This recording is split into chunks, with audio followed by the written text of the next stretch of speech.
There was a convent at Avila in Spain in the 15th century, 16th century, early 16th century.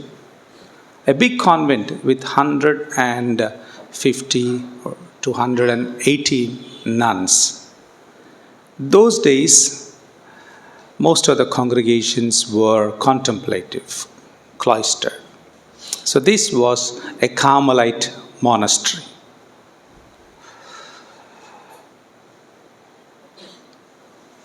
A girl with intention of reaching God, passion for God, joined this congregation, joined this convent called Incarnation. The name of the convent was Incarnation Convent. Still it exists. Huge one. Huge one. She was passionate about God. She wanted to practice prayer, live a life of prayer like any other Carmelite convents of those times.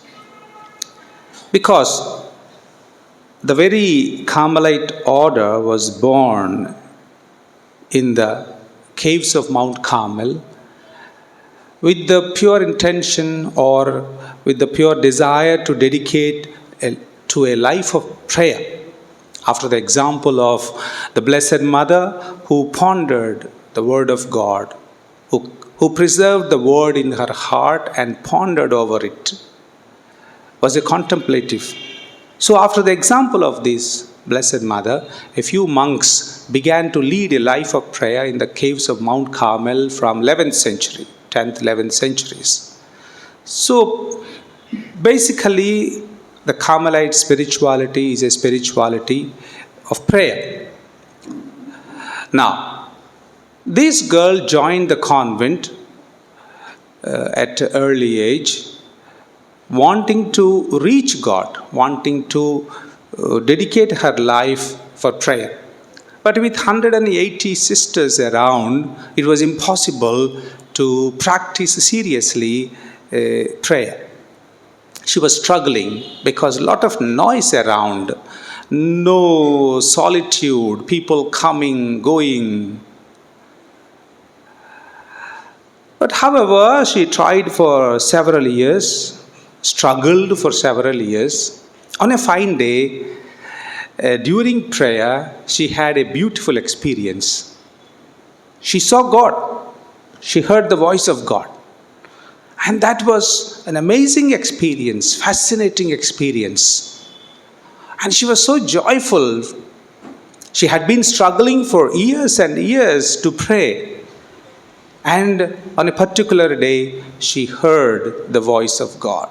She saw God face to face. She experienced God. And that gave a great joy. It was like the experience of Peter, James, and John on Mount Tabor. Amazing experience, indescribable in words, according to St. Luke. And Peter said, "Lord, let us stay here." Such was the beauty of that experience. So this lady, this Sister Teresa, was so happy that other sisters began to notice a big change in her and asked her, "What happened, Teresa? Why you are so happy? Why you are glowing with joy?" Then she said, "I had an experience of God." Again, this experience was continuing, and the sisters were asking her, her friends were continually asking her the reason, and she always said that she saw God, she heard the voice of God, etc. Then they said finally, "Why don't you help us to have the same experience? If, as you say, this experience is so fascinating, we also would like to have the same experience." Then she said, "Yes, I am ready to teach you, I am ready to guide you, but this is not an adequate place, appropriate place, because it took me 20 years to reach this experience. But this should not be so. It doesn't take so much time, provided there is silence, provided there is proper, adequate, appropriate ambience. for beginning the life of prayer, for practicing prayer. Then they said, we are ready for anything, but we want to have that experience. Because you say that it is so beautiful, we also want to have that. Then she said, okay, let's go out of this monastery, build a new one. Build a new one where there should be only 13 people maximum, not more than 13. Because here there are 180. In the midst of 180 people, it is difficult to practice prayer and to dedicate totally to solitude and etc. So, some of them were so interested, and with all the permissions necessary, she was a great woman, she could relate herself equally to the kings and the popes and the bishops and nuncios. So she was able to obtain permissions. She had her own ways. She knew all the noble people around. She was so influential she was so charming and influential in her times. She was able to get permissions in spite of oppositions, because nobody would understand why these few sisters getting locked themselves in the cloister. But that small group of people believed in her experience, and they went and began a new way of life. There were just few nuns, and the first monastery in Avila was called St. Joseph's, like this monastery. St. Joseph's, it was built outside the town, the solitude, solitary life, silence. Because, according to St. Teresa, because her own experience, in the midst of noise, it took a lot of time to pray. If you go back to the scriptures, Jesus always went to solitary places to pray. Solitary places. ప్రభు ఎప్పుడు నిర్మానుష్యమైనటువంటి స్థలాలకు వెళ్ళేవాడు ప్రార్థన చేసుకోవడానికి. ఎందుకంటే ప్రార్థనలో ఏం జరుగుతుంది? God speaks to the Son. It was a place where Father revealed His will to the Son. I have come to do the will of my Father, not my will. But how would I know this will unless I listen to the Father in silence? Where there is noise, it's not possible to listen to the other. Now you are able to listen to me, you are able to hear my voice attentively because there is silence. Now prayer is a moment where God the Father speaks to the Son. He reveals His divine will. That's why if you read the scriptures, every time that Jesus had to do a big miracle or a healing, He used to lift up His eyes and pray to the Father, trying to listen to the Father. Father, I have to raise Lazarus from the dead. I have to multiply 5 loaves. Big miracles. People will adore me, worship me, would want to make me king. But is it your will, my Father? Or am I doing this for my own glory? So, prayer was like a moment of consultation for Jesus. Prayer was an activity where He was trying to seek the will of the Father. And to listen to the voice of the Father, to know His will, there should be silence. In the midst of the marketplace, you can't hear the voice of God. If you remember the incident of Prophet Elijah on Mount Horeb, after walking for 40 days and 40 nights, escaping from the life threat from Jezebel, he was hiding in a cave of Mount Horeb. God said, I will come to see you, I will meet you. And then there was thunder, He was not there. There was an earthquake, He was not there. There was a lightning, He was not there. At the end, there was a gentle breeze. And in that gentle breeze, silence, Elijah experiences God, encounters God. So therefore, Jesus went to the lonely places to pray because there was a silence. He could listen to the voice of the Father. Prayer is a listening to the voice of the Father. Prayer is a place where God reveals His divine wisdom to His Son. And He continues to reveal to all those who pray. So that's why she understood to practice practice prayer, there should be silence. One can progress faster in this journey of prayer if there is silence and a proper, adequate ambience. That's how the Discalced Carmelite monasteries were born.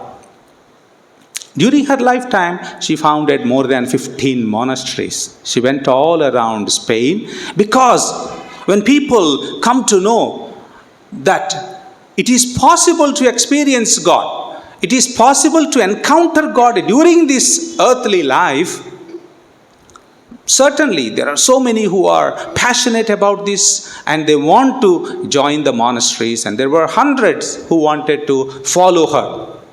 They were convinced of the life she was proposing. So,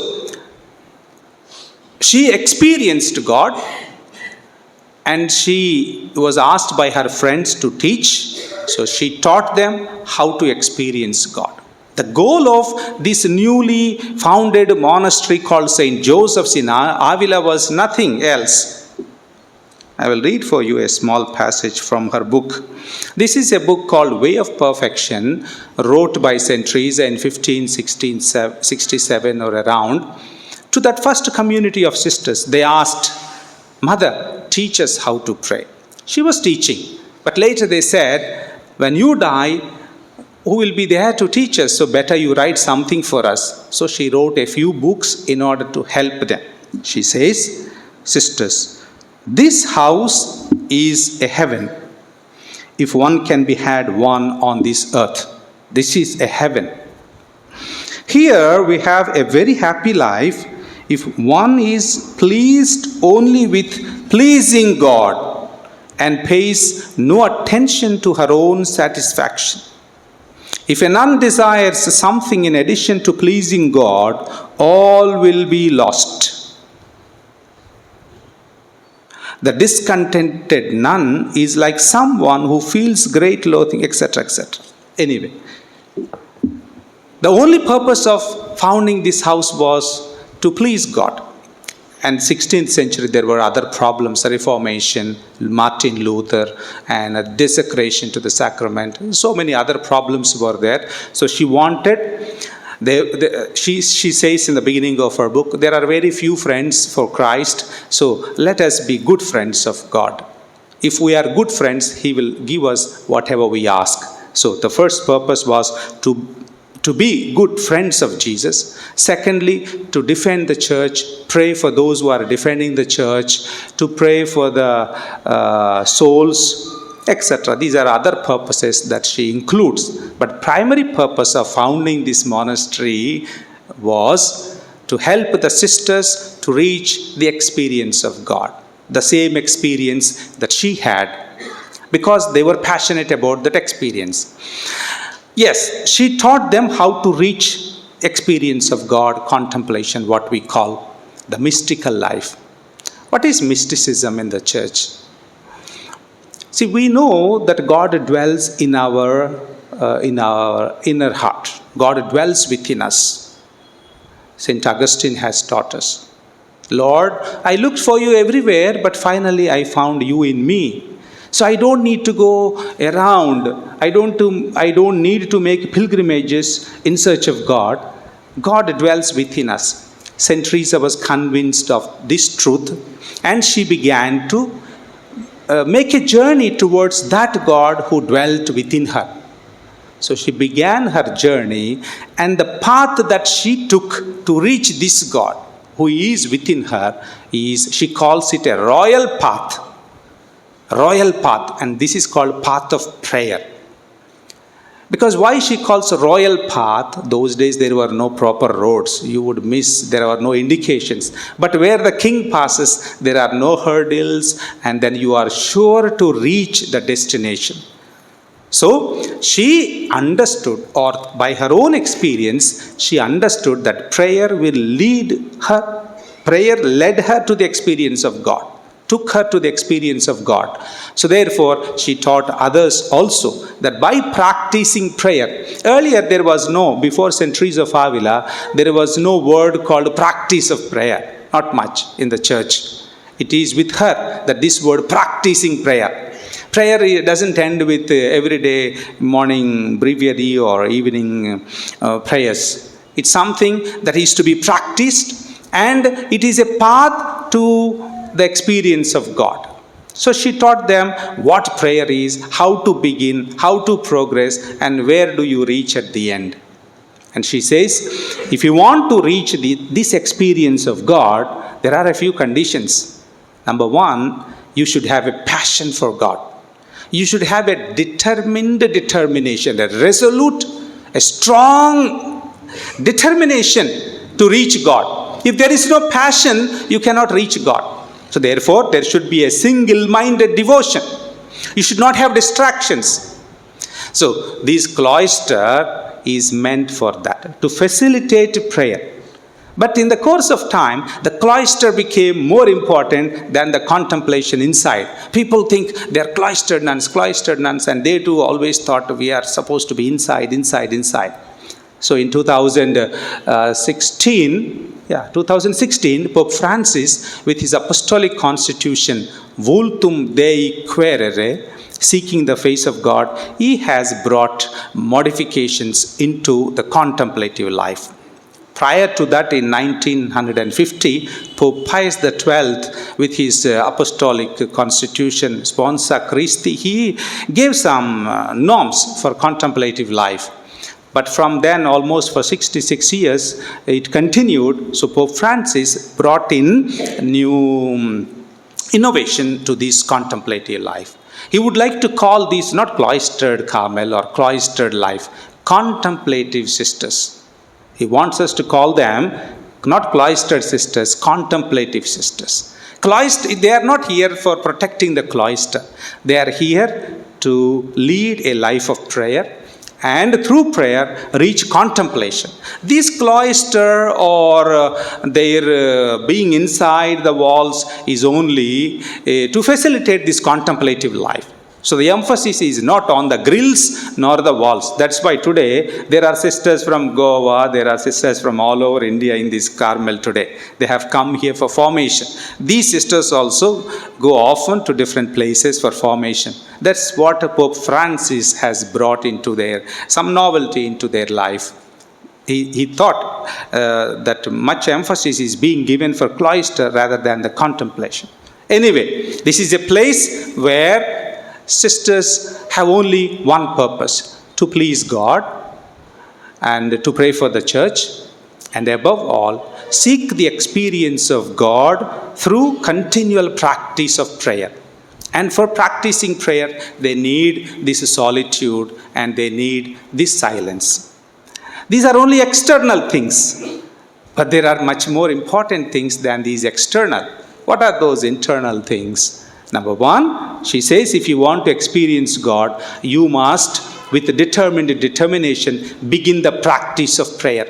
Every day, morning, evening. Now, if you know that God dwells within you, you can't ignore Him. You should be always in communication with Him, with your friends, with your relatives. If you stop speaking for 1 month, you feel that you are losing them. Then how much more you must keep in communication, touch with the one who dwells within you. So sit whenever you get time. Just be conscious about the God who is dwelling within you. Begin to converse with Him, talk to Him. Prayer is nothing but a loving conversation with someone whom you know, who loves you.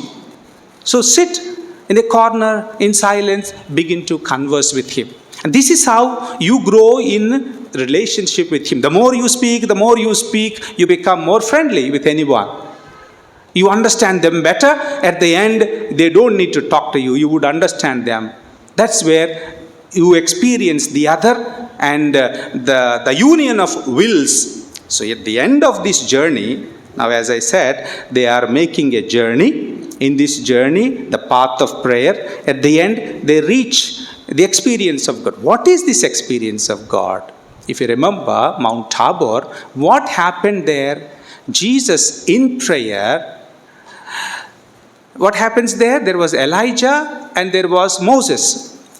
Elijah and Moses symbolize the scripture, the will of God. And what were they speaking? They were speaking about the suffering that Jesus has to undergo at Jerusalem. So prayer is a moment where God is revealing his will. So it is a union of wills, we call it. Union of wills. We can get united with God only after our death. In this earthly life, the only possible union with God is the union of wills, where our will gets united with God. He reveals his will. That's why at the end of this way of perfection, she says, the sister who gets united with God, this union of wills, I understand God's will and I die to do God's will. I will do only God's will. When you reach to that stage where your will becomes God's will, where God's will becomes your will, St. Teresa says, at that moment, whatever you want, God does. God obeys. He puts you in the hands of the soul, so that soul commands, dictates God. Because they both became so united, like Jesus and the Father. And this journey, one side, one has to exercise continuously prayer. Now, reaching God, listening to God's voice or seeing God is not possible to a sinful soul. It's not enough that you practice daily. You also should purify yourself. You have to purify yourself. Get rid of your sinfulness. Lord, who can stand in your presence? Only a man with clean hands and a pure heart, said the psalmist. So if you want to stand before God, have an experience of God, you have to purify yourself. So therefore, as you take up the journey of prayer, you also take up a journey of purification. St. John of the Cross, another doctor of the church, he speaks beautifully about renouncing nothing. Get rid of everything in order to attach yourself to God. St. Teresa speaks about practicing virtues. So on one side, you practice prayer. On the other side, you begin to practice virtues. What are those important virtues? Love of neighbor, love of God, detachment. Something which she insists in every page of this book, every page of her writings, detachment. If you want to progress in prayer, there are 3 virtues that you should practice: love, humility, and detachment. But of all these, detachment is very, very important. Detachment is nothing but love of God. I love God above everything else. Luke chapter 14, Jesus speaks of discipleship. Whoever wants to follow me should renounce his father, mother, brother, sister, his people. He has to renounce all that he has, and he should renounce himself. This threefold renunciation for all of us: poverty, obedience, and chastity. This is becoming a free person, detached person. Detach oneself from people, detach oneself from things.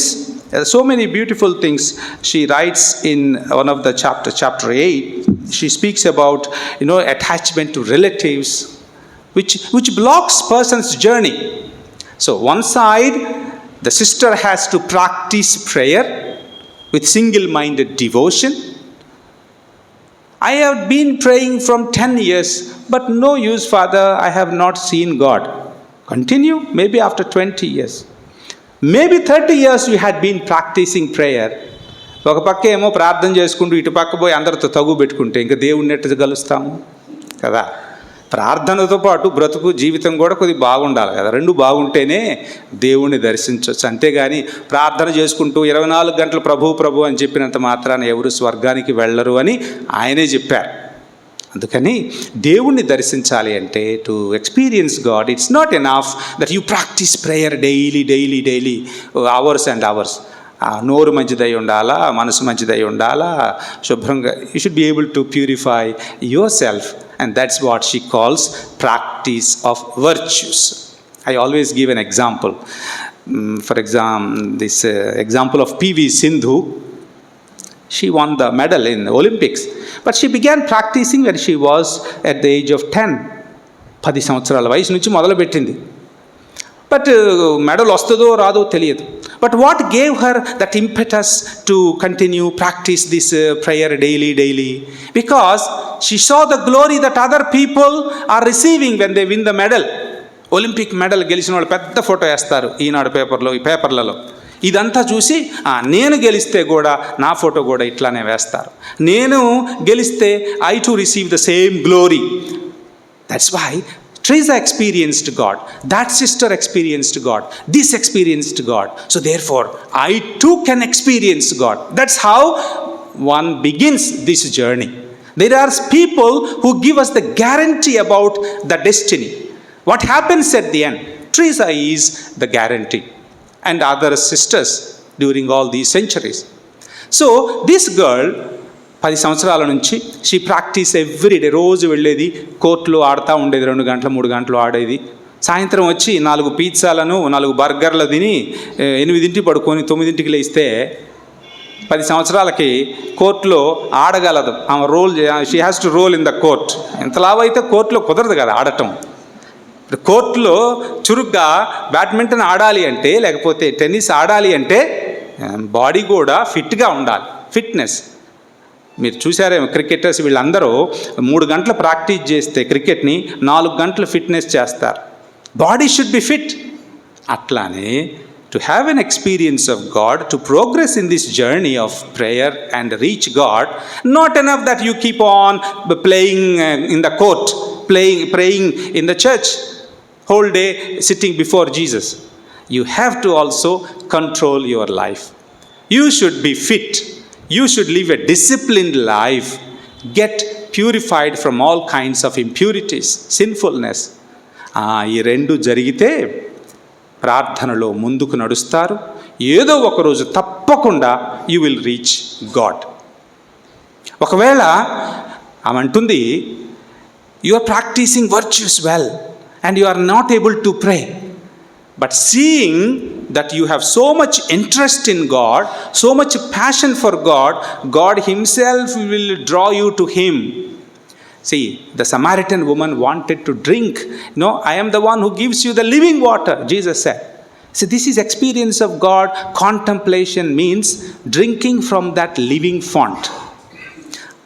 ప్రభు అప్పుడప్పుడు ఏం చేస్తారంటేనట, ఈ ఆత్మ ఈ ప్రయాణంలో he shows more mercy and draws the soul to him.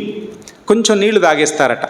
అప్పుడు ఎక్కడ ఆ రుచి చూసినటువంటి ఆత్మ ఎక్కడ లేని శక్తితో ఈ ఇంప్యూరిటీస్ అన్నిటిని వదిలించుకొని it will go faster to have an experience of God అని అంటుంది. ఆమె అనుభవించింది కాబట్టి రాస్తుంది. ఈ విధంగా రాసిన వాళ్ళు తిరుసభలో ఇప్పటివరకు లేరు. అందుకనే the church recognises her as the doctor of the church, who taught to us what it means by experience of God, how to reach the experience of God. ఇంత క్రిస్టల్ క్లియర్గా రోజు ఇది చేయండి, ఉదయం ఇది చేయండి, మధ్యాహ్నం ఇది చేయండి, ఇదిగో రేపు ఇక్కడ చేరతారు అని చెప్పిన వాళ్ళు ఎవరూ లేరు. Practice prayer daily. What is practice of prayer? How the progress is step by step. ఇంకొక పుస్తకం ఇంటీరియర్ క్యాజువల్ అని ఉంటుంది. ఇదిగో 7 మజిలీలు ఉంటాయట దేవుణ్ణి చేరాలి అంటే. సో ఒక్కొక్క స్థానం ఎట్లా ఉంటుంది, ఒకటి దాటి ఎట్లా ఇంకొక మజిలీలోకి నివాస స్థలము, డ్వెల్లింగ్ ప్లేస్ ఎట్లా ప్రోగ్రెస్ అవ్వాలని ఎంతో స్పష్టంగా పిల్లల్ని చేతిలో పట్టుకొని పోయినట్లు రాస్తుంది. So by practicing prayer, by practicing virtues, the sisters try to reach the experience of God, drink from that living water. I took this time, on the occasion of the final profession, to say something about this beautiful doctrine of St. Teresa of Avila, because it's not for you alone, sisters, it's for the church. That's why church recognized her as the doctor of the church. ప్రార్థన అంటే ఏదో నాలుగు మాటలు చెప్పి ముగించేది కాదు. నాకు అది కావాలి ఇది కావాలని చెప్పి ముగించేది కాదు. ప్రార్థన ఈజ్ సంథింగ్ మోర్ సీరియస్. ప్రార్థన will take us to God, to have this experience of God. ఎవరైతే, ఇంకొక చిన్న ఉదాహరణ చెప్పి ముగిస్తాం. ఇప్పుడు ఈ గాలి ఉంది, ఇక్కడ రేడియో యాక్టివ్ వేవ్స్ పోతూ ఉన్నాయి, కనపడట్లేదు ఎవరికి కదా. రేడియో ఇక్కడ ఉంది. మరి ఆ పాట వినాలి అంటే రేడియో కావాలి. ఫస్ట్ రేడియో వచ్చిన తర్వాత రేడియో ఆన్ చేసి ట్యూన్ చేయటం మొదలుపెట్టాలి. 95.8లో ఒకవేళ రేడియో మరియా ఉందనుకుందాం, 95.8. రేడియోని 95 పెట్టినప్పుడు ఆ గరగరలాడుద్ది. 95.1, 2, 3 ఇంకా గరగరలాడుతూ ఉంటుంది. కొంచెం 95.5 you can slowly hear something, ఏదో పాట ఉంది దగ్గరలో అని ఇంకొక నంబర్ పెడతాం, ఇంకొంచెం clarity 95.8. This radio is perfectly catching the radio waves. ఈ గాలిలో ఉన్నటువంటి రేడియో వేవ్స్ని పర్ఫెక్ట్ ట్యూనింగ్ చేశాం కాబట్టి రేడియో పాట పాడుతుంది. అట్లానే God speaks to us, but we have to tune our selves, and this tuning is called practice of prayer. Daily you should tune. మనకి చాలా శబ్దాలు, కూర్చున్నామంటే ఆ శబ్దం ఈ శబ్దం మనసు ఇటుపోతుంది. We have all kinds of these thoughts going all around. వీటన్నిటిని వెనక్కి తీసుకొని వచ్చి ఒక చోట పెట్టి ఇది ట్యూనింగ్ అంటారు. దీనికి టైం పడుతుంది. అందుకే 10 సంవత్సరాలు 20 సంవత్సరాలు, కొంతమందికి 10 సంవత్సరాలు, కొంతమందికి 20 సంవత్సరాలు. Whoever is determined, whoever is perseverant, certainly will reach God one day or the other. And this is the purpose for which sister Carmel Jose has come here. She was in a different congregation, but she was attracted by this life. She had a passion to experience God. There cannot be any other purpose for which they should be here. Every sister should be here only for this purpose, to seek the experience of God. And that also not through many ways, only through the way that St. Teresa taught them. So they practice prayer as St. Teresa taught, and they try to reach this experience. So Sister Carmel Jose heard about this, and she left her congregation and joined here and dedicates her life to this practice of prayer. And we wish that she grows in her practice of prayer, and that we wish that she becomes holy, and we wish that she reaches God, that she experiences God as early as possible. Once they reach this experience of God, become friends, then whatever they ask, God will do. Until then, it is equal to they should become friends of Jesus. Only then when He will give you whatever you ask. Not that because you are in the cloister, whatever you ask He gives. No.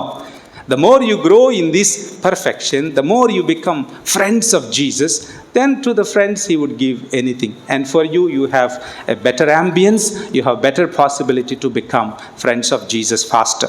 We wish you all the best, Sister Carmel Jose. We appreciate your passion for God, and it's an example to all of us. And may God accompany you and accept this consecration.